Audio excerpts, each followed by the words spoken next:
The two-week-long climate conference, COP28, began and ended with major breakthroughs. In this week's Keeping It Green, Ean Wallace says for the first time there is a plan to move away from fossil fuels, but the deal still stops short of a complete stop to fossil fuel burning.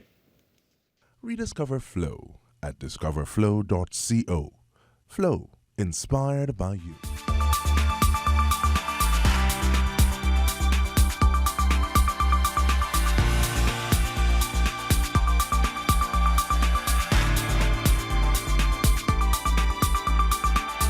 The first breakthrough at COP28 came on its first day.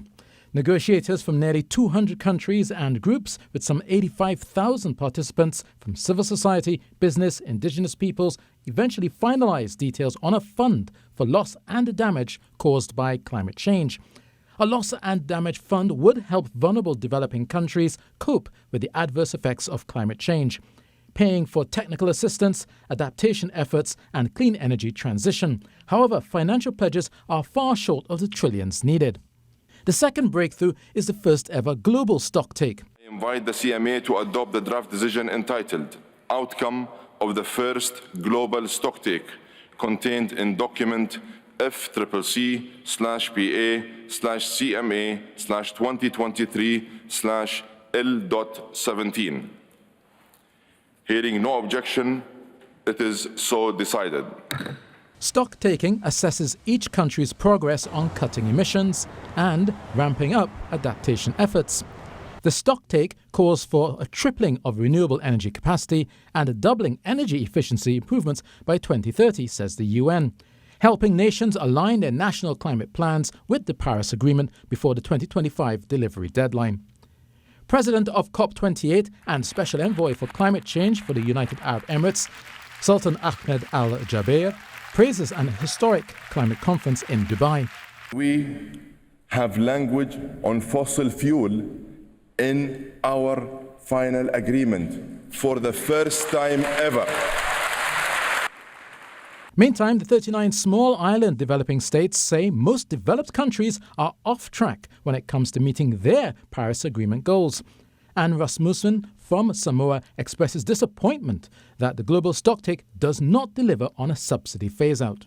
We must leave here with a set of decisions that meet the magnitude of the climate crisis, that meet the expectations that the world has of us, and that meet what is needed to secure the future of the coming generations. As fossil fuels hit household and national budgets, COP28 has at least delivered on a roadmap for green energy.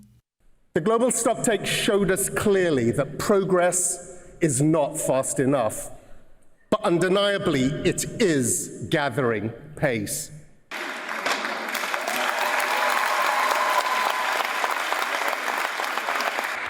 Azerbaijan hosts the next climate conference, COP29, scheduled for November 2024. I am Ean Wallace, keeping it green for TDT News.